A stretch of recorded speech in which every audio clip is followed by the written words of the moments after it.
Ya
Rabbi bil musabbah balligh maqasidana waghfir lana ma madha ya wasi'al karami ya Rabbi bil musabbah balligh maqasidana waghfir lana ma madha ya wasi'al karami ya salli wa sallim daiman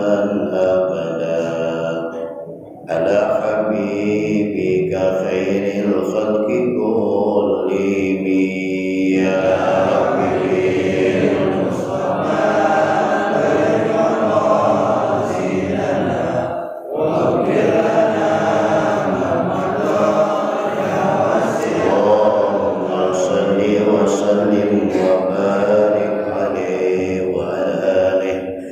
Bismillahirrahmanirrahim. Alhamdulillahi rabbil alamin. Wassalatu wassalamu ala asyrafil anbiya wal mursalin sayyidina Muhammadin wa ala alihi wa sahbihi ajma'in. Amma ba'du. Qala Syekhul Muallif rahimahullahu ta'ala ala man nafa'a bihi wa bi barakati 'ulumihi fid dharain amin. Allahumma amin.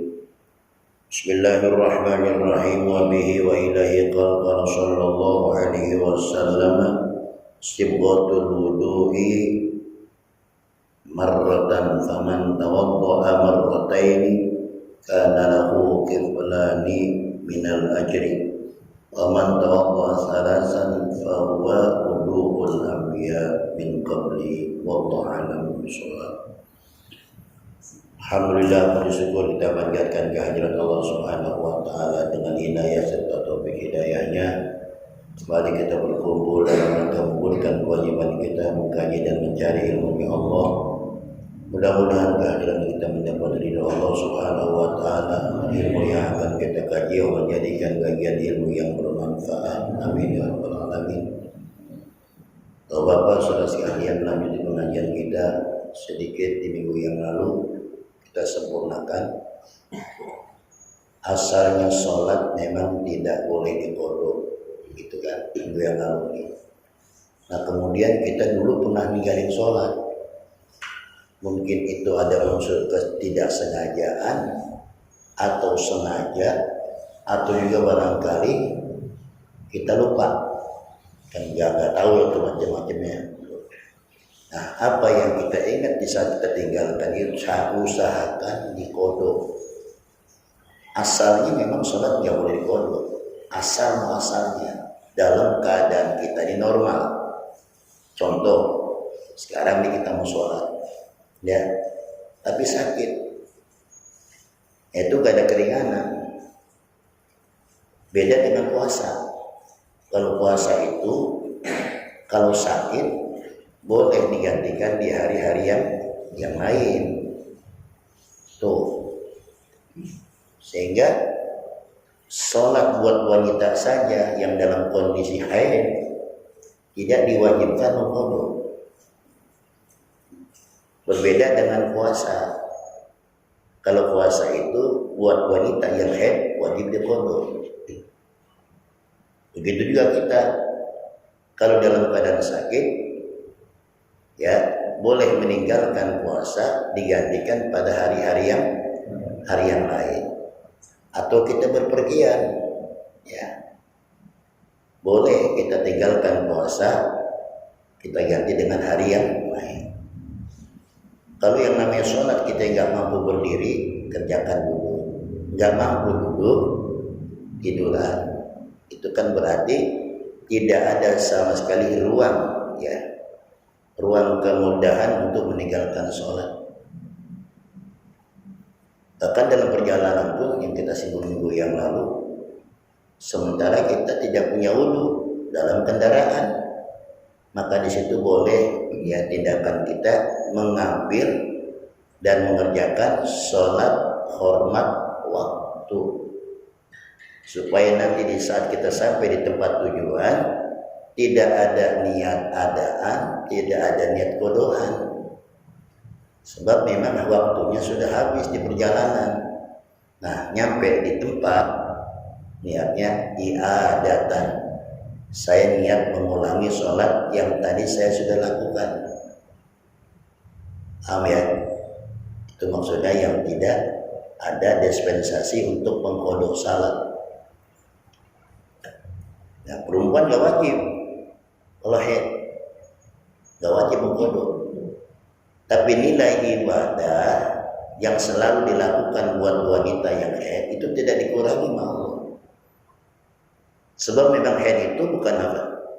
Bukan kesengajaan dan kemauan sang wanita tadi. Memang fitrahnya wanita itu ya fitrahnya ya memang haid.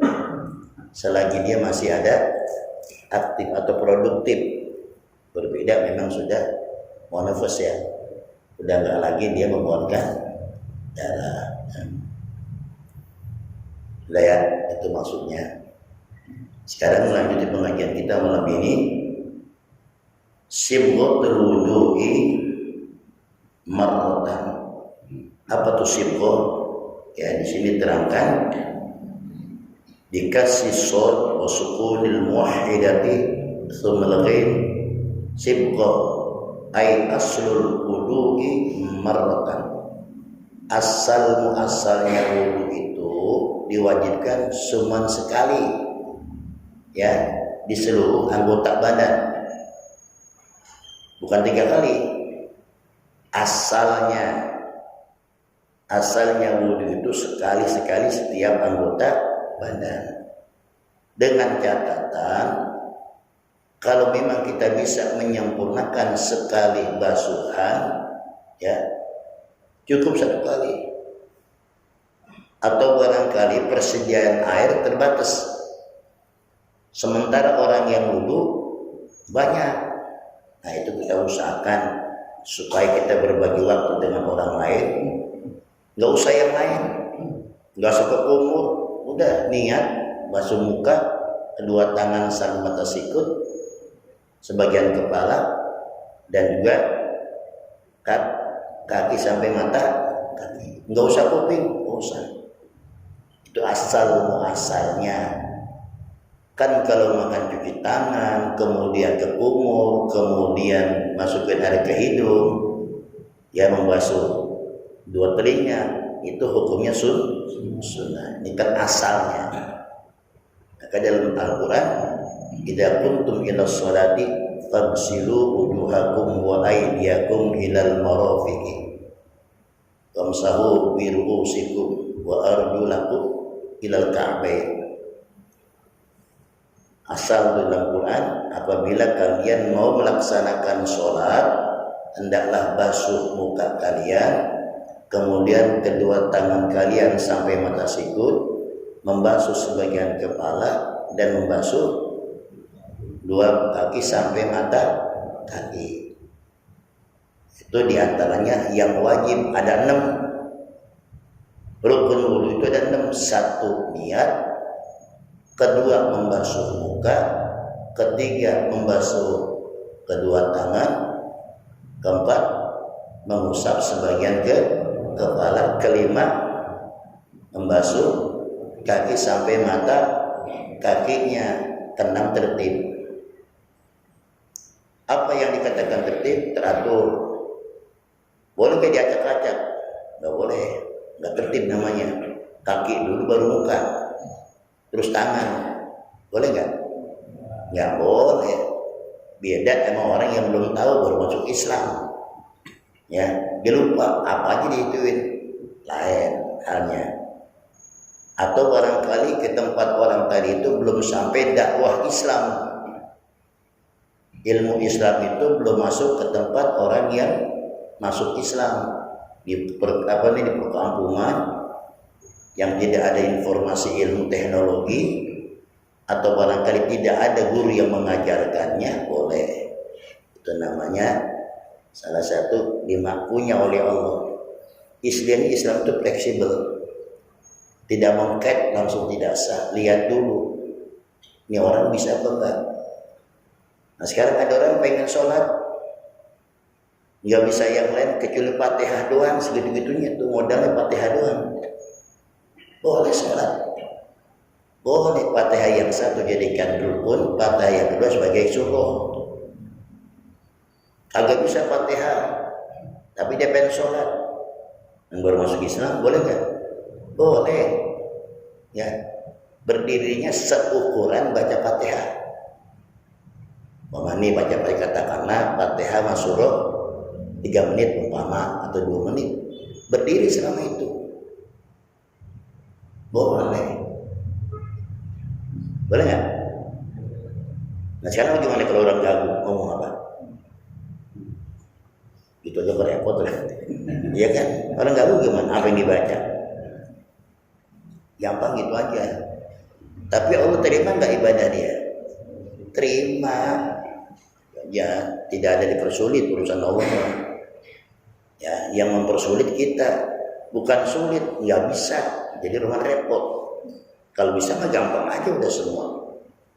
Dengan catatan juga tidak niat gampangin. Itu namanya ada rukhsah, ada keringanan. Buat orang yang satu dia belum mampu, tapi dia pengen melaksanakan ibadah, boleh aja sah-sah aja.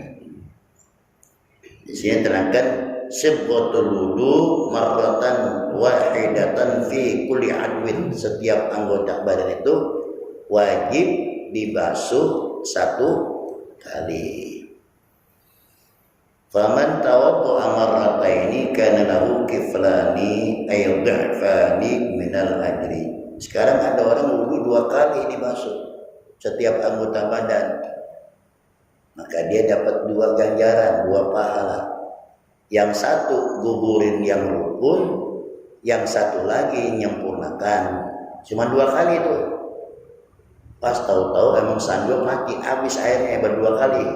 Udah, boleh. Ya, boleh. Bagaimana segelas bisa nggak segini? Bisa, kata Bang Wis, yang penting ilmunya kan. Yang penting ilmunya bisa. Cuman kalau segini bagaimana supaya cukup semua? Ya, itu angin dibasuh tuh muka semua. Tapi jangan sampai bisa, kalau bisa rata itu.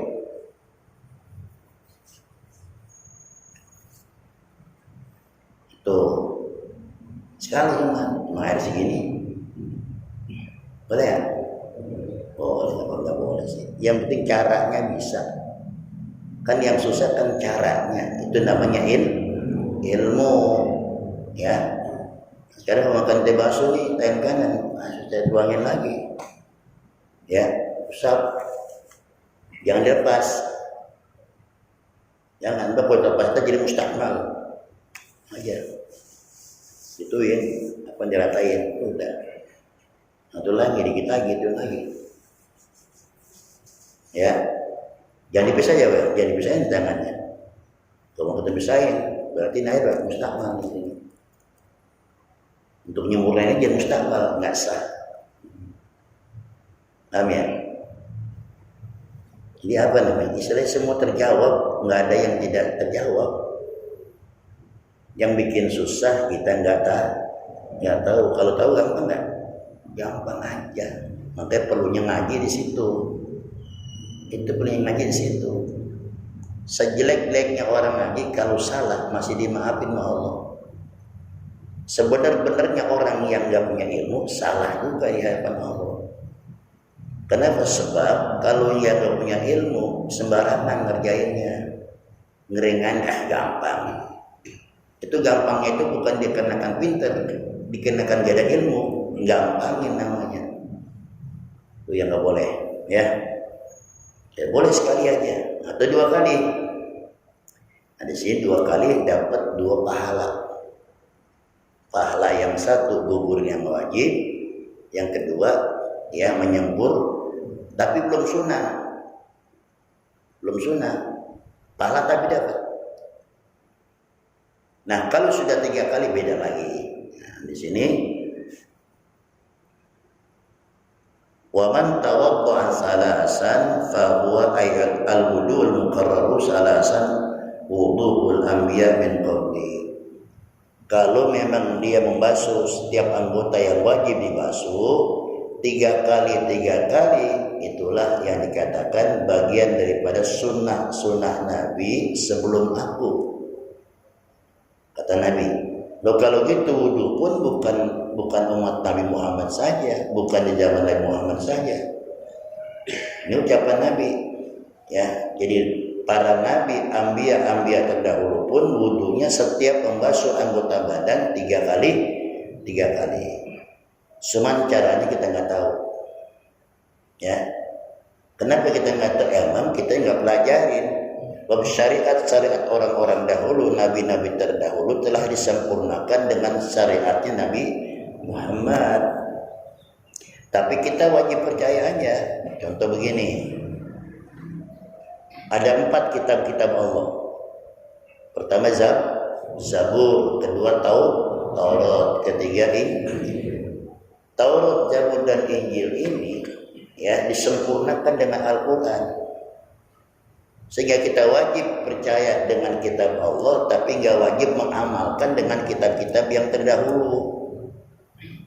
Kenapa? Sebab memang masanya udah habis. Quran itu menyempurnakan daripada firman-firman Allah yang terdahulu. Nanti ada kisah-kisah Bani Israel yang terdapat dalam Taurat, itu namanya Israiliyat. Kisah-kisah yang tidak wajib kita ikutin, ya, nggak wajib. Kenapa? Sebab syariat itu beda, ajarannya udah beda. Tapi kita wajib percaya dengan kitab Taurat, Zabur dan Injil, wajib percaya. Paham ya? Itu diantaranya. Kecuali 1, Nabi Ibrahim. Itu pun Allah yang perintahkan, anittabi millata Ibrahim hanifah, ikutilah ya Muhammad sallallahu alaihi wasallam apa yang dibawa oleh Nabi Allah Ibrahim. Ada kemiripan syariat Nabi Ibrahim dengan syariat Nabi kita Muhammad, ada kemiripan. Ini untuk apa? Untuk menjaga salah satu syariat dan nasab Nabi Muhammad hingga Nabi Allah Ismail bin Ibrahim. Jadi nggak terputus. Sebab sentimennya orang-orang Nasrani tidak percaya tentang kenabian Nabi kita Muhammad, sebab menurut pendapat mereka tidak ada Nabi itu dari bangsa Arab, nggak ada. Sehingga wajar mereka tuh membuli Nabi kita, mengejek Nabi kita. Emang nggak percaya. Orang kalau nggak percaya gimana, saudara? Dasarnya nggak percaya. Sehingga mereka itu berkata apapun yang dikatakan. Jadi kita termasuk orang yang bodoh ngikutin Nabi Muhammad gitu, enggak percaya. Nah, Bani umatnya Nabi Musa enggak percaya dengan Nabi Isa. Nah, dua kelompok ini, Yahudi dan Nasrani, mengklaim dirinya masing-masing benar, masing-masing bagus. Kata orang Yahudi, wa qalatil yahud laysatin nasara ala syai'. Wa qalatin nasara laysatil yahudu ala syai'. Kata orang Yahudi, orang Nasrani itu gak ada apa-apanya. Walhasil dikecilin menurut pendapat orang Yahudi dalam Quran tuh. Begitu juga sebaliknya, orang Nasrani pun begitu mengatakan bahwa orang Yahudi nggak ada apa-apanya. Tapi dua kelompok ini pernah mengklaim dirinya, nahnu abnaullah wa ahibba'u. Saya nih anaknya Tuhan dan saya kekasih Tuhan. Berarti kita musuhnya Tuhan. Yang lain musuhin Tuhan wajib dibunuh itu orang Badan. Musuhin Tuhan. Ini kan menurut pengakuan mereka. Ingat yang mengatakan tuh, ya. Menurut pendapat mereka, saya baik Yahudi dan Nasrani, nahnu abnaullah wa ahibba'uh. Saya adalah anak Allah dan kekasihnya Allah. Itu menurut pengakuan mereka. Tapi Allah nggak mengakuin. Nah, kalau Allah punya anak, akan beranak bininya. Orang mana? Orang Bojong apa yang Depok bininya? Ya kan? Ya berlogikanya begitu. Makanya ada surah Qul huwallahu ahad, lam yalid wa lam yulad, tidak beranak dan tidak diberanakkan. Itu jadi akidah kita buat orang-orang yang beriman. Sehingga sekte orang-orang tauhid itu ada yang dikatakan kelompok Mu'tazilah, kelompok Jabariyah, kelompok Ahlussunnah wal Jamaah. Kalau kelompok Jabariyah, mereka tidak percaya sifat Tuhan yang dibatasi. Ya, nggak percaya. Sifat Tuhan itu banyak, nggak terbatas. Cuma di sini dia mengatakan apa yang saat ini saya lakukan itulah kebisaan saya, kemampuan saya, bukan dari Allah. Itu kelemahannya. Ya, menurut pendapat mereka begitu. Jadi apa yang saat ini dikerjakan itu inilah kekuasaan saya. Apa perbedaan dengan kita? Kita talangin. Kemudian yang kedua, kelompok ya Mujassimah. Kelompok Mujassimah ini menyamakan benda dengan Tuhan. Mujassimah. Jadi kalau makan kita punya tangan, Tuhan pun punya tangan. Dia hanya mengartikan firman Allah dengan bahasa yang sesuai dengan apa yang terdapat dalam Al-Quran. Yadullah fawqa aydihim, tangannya Allah di atas tangan-tangan mereka. Itu kata-kata kinayah, bukan tangan ini maksudnya. Artinya kekuasaan Allah di atas kekuasaan mereka. Kalau sunnah begitu mengartikannya.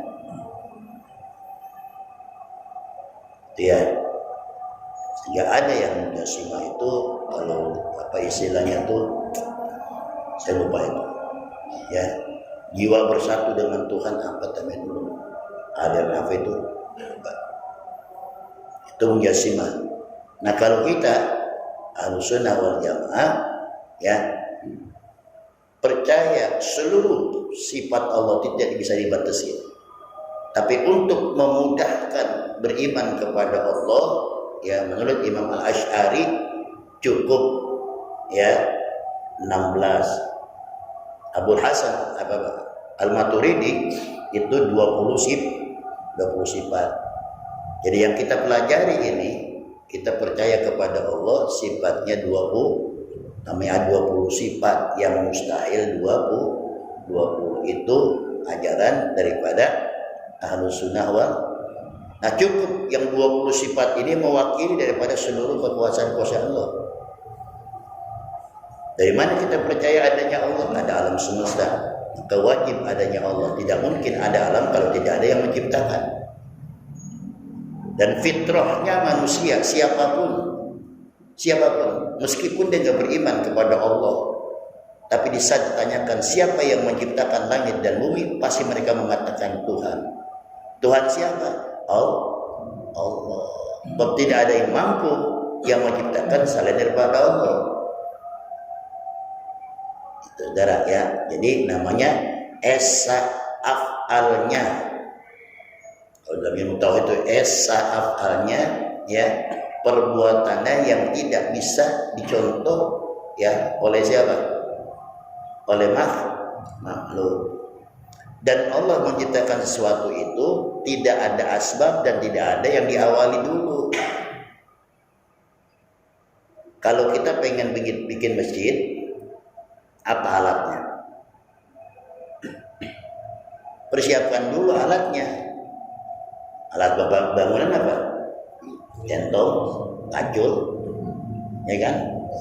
Nah, kemudian buat bangun masjidnya apa? Pasir, semen, besi. Berarti ada awalnya. Sebelum terjadinya masjid ada awal persiapan yang harus disiapkan. Kalau enggak, bikin langit enggak pakai adonan, nyari pasir di mana? Itu maksudnya perbuatan Allah itu esa af'alnya yang tidak bisa dicontoh atau ditiru oleh makhluk. Dengan esa af'alnya. Kalau kita setiap mempersiapkan sesuatu, mau bikin sesuatu ada sebelumnya. Kalau pengen bikin kopi, siapin dulu apa? Gelasnya. Habis gelas, kopinya. Terus airnya. Bisa nggak langsung air dingin? Nggak bisa, dimasak dulu, barulah tercipta kopi. Tapi hilang gulanya mana?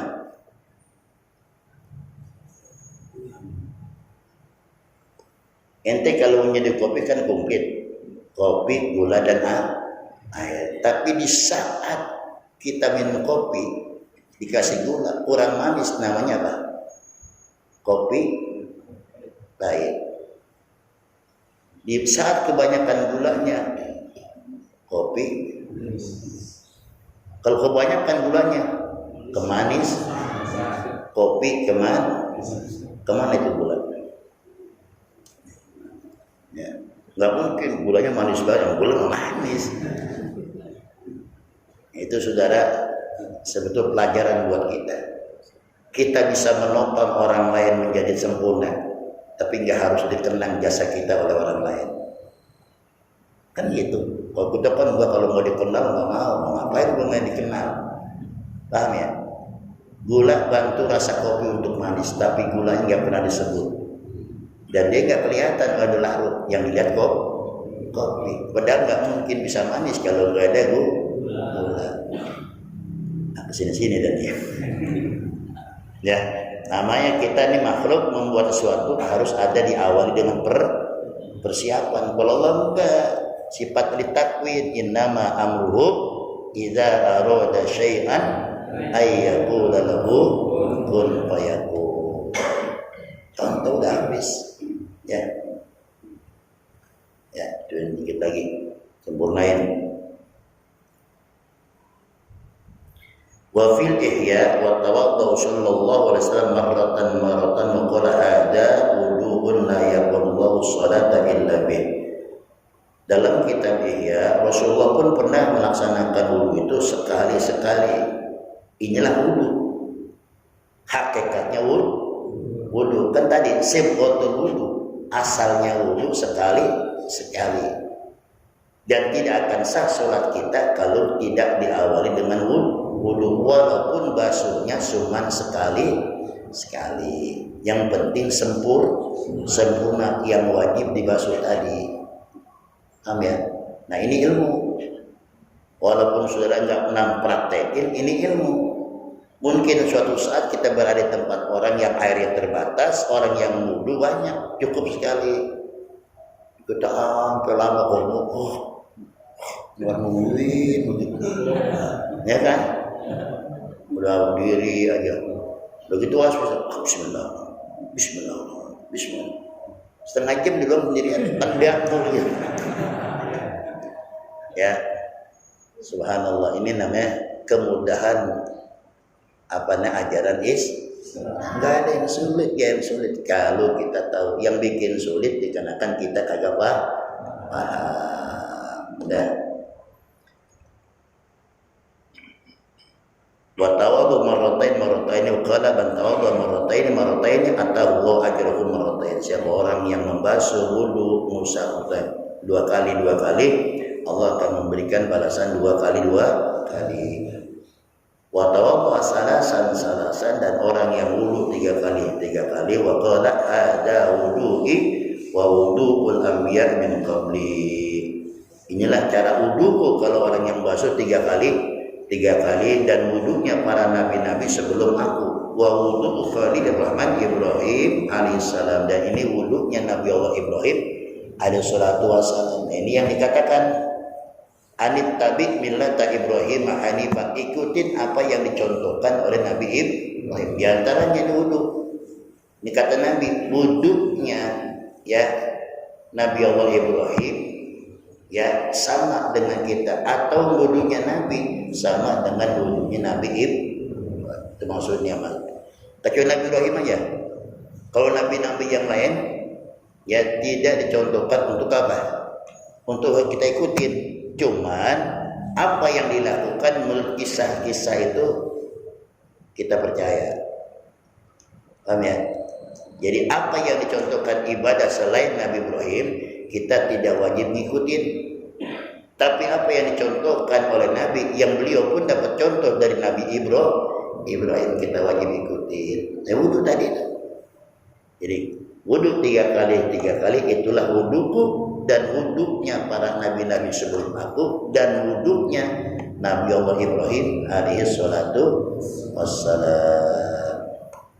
Ya, wallahu a'lam bishawab. Ada nanya? Ya, Pak.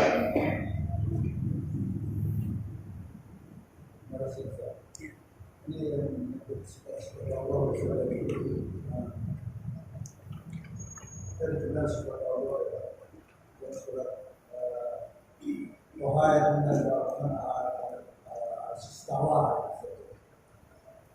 Allah semuanya dalam keras. Nasbirnya berbeda beda. Gimana dari Sistawa dia, Pak?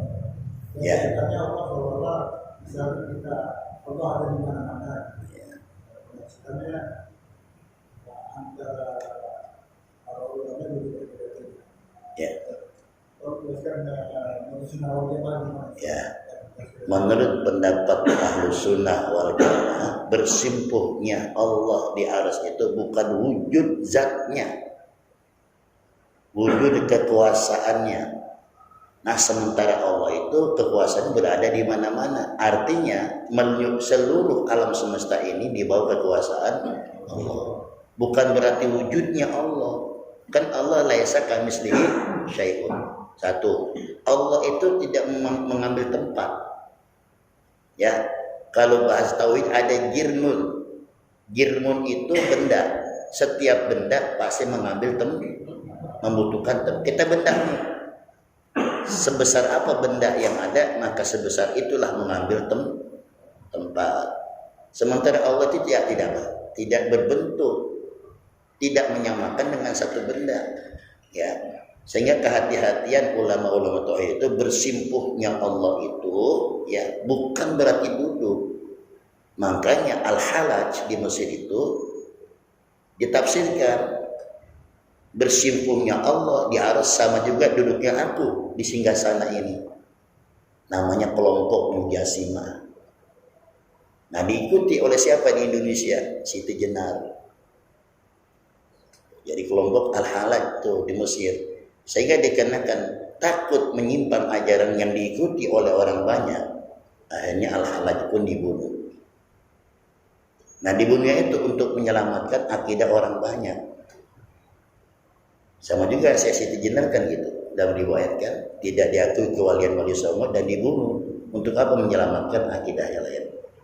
Jadi itu memang Al-Quran itu banyak ayat-ayat mutasyabih yang harus tafsirkan. Kalau kita nggak mampu, wallahu a'lam bimuradi, itu akhirnya ya hanya Allah yang tahu. Jadi itu untuk bersimpuhnya bukan kayak kita begini. Nah kalau kita berarti Allah berbentuk. Kalau berbentuk memakan tempat. Sementara kata Allah laisa kamitslihi syai'un. Ini saudara, kalau kita gali ilmu tauhid nanti hanya ke filsafat. Pada filsafat oleh kita. Cukup kita ini mengambil apa? Dalil ijmaliyah ya.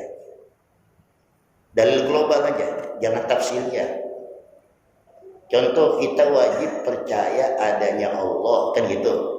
Adanya Allah ada alam semesta. Allah zat pencipta. Jangan tanyakan bagaimana caranya Allah menciptakan yang diciptakan. Nah ini nanti masuk. Kalau udah masuk itu ujung-ujungnya ntar jalan mundur nggak pakai celana. Cukup. Jadi dalil ijmaliyah. Ya. Ada orang ditanya bengong aja, rokoknya begini. Hebat aras. Lalu dia mah halus. Alam gaib dia baca. Kan oleng. Ente mau begitu? Kita ya. Jadi cukuplah buat kita orang awam. Ya, dalil ijmaliyah. Dalil global. Jangan dalil yang terperinci. Paham ya? Kalau dalam tafsiriyah terus kenapa begini? Makanya dalam ilmu tauhid tidak boleh menanya kenapa, bagaimana, kapan, nggak boleh. Kalau itu hak ciptanya Allah, kita nggak boleh nanya. Bagaimana Allah menciptakan kita ya? Nggak ribet. Kapan proses jadinya ya? Nah, nggak tahu. Maka itu dalam ilmu tauhid belajar nggak boleh. Ya, nggak boleh. Kenapa? Ada wilayahnya Allah yang wajib kita imani, tapi tidak wajib kita gali. Sehingga kata Nabi, tafakkaru fi khalqillah, wala tafakkaru fi zatillah. Pikirkan apa yang diciptakan oleh Allah, jangan kau pikirkan tentang keberadaan Allah. Amin. Udah. Hah? Memang kalau tadi kan kaitannya dari misalnya memang Sofia dan filosofi ya tapi radikal gitu ya. Jadi memang kalau dilihat tinjau dari sekuler barat ya, tapi bisa berpikir radikal. Kalau filsafat Islam memang sumber ilmunya di mana adalah Islam, Al-Quran. Jadi tidak pernah bertemu. Ya, harus ketemu. Tapi sejak tahun 2011 itu di Rodi Penada masuk dalam interpretasi. Kayaknya ada semacam upaya Barat masuk ke data ya, masukkan untuk menghancurkan sistem pendidikan ini. Ya. Gimana? Gak bakal ketemu. Ya. Karena sekarang agama di sekolah-sekolah. Nah sekuler, dia nggak percaya ada kehidupan setelah kematian. Itu beda dengan kita. Kan ya, mereka nggak percaya ada kiamat. Itu kan dongeng. Kamu pernah ketemu nggak? Nah rusak kan digituin. Emang kamu pernah ke sono? Ada kan gitu. Ini orang yang terkenal lah bahasanya, ya kan? Itu semua dia kata akhirat dunia dongeng. Walaupun kita ceramah menggebu-gebu nggak percaya, bang lu pernah ke sono. Sama juga dia ngomong tuh, lu pernah mati kan? Tapi lu percaya nggak mati? Gituin tuh bang. Gitu kan logikanya. Kan dia nggak percaya akhirat. Itu kan alam cerita, bukan alam nyata. Dunia baru alam cerita. Tapi setelah kita meninggal dunia alam cerita, akhirat alam nyata. Itu aja. Ya. Kadang dibalikin, bang lu pernah ke sono? Dulu ada yang ribut saudara, ada yang ribut. Ustadz belum pernah pergi haji, ceramah masalah ibadah haji. Ditegur sama ustadz yang pernah pergi haji, lu nggak pantas, kan lu belum haji, masa cerita haji. Dia ngalah. Satu ketika tuh ustadz ceramah masalah haul kematian. Bila dia nanya, ustadz Ustaz nggak boleh, Ustaz ceramah kematian, kan Ustaz belum mati. Kejadian bukan bohong, kejadian. Itu yang bersangkutan cerita sama saya. Makanya perlunya iman di sini. Orang beriman tidak banyak cerita, adanya gaib kita wajib percaya. Udah kayak. Ya, wallahu a'lam bishawab.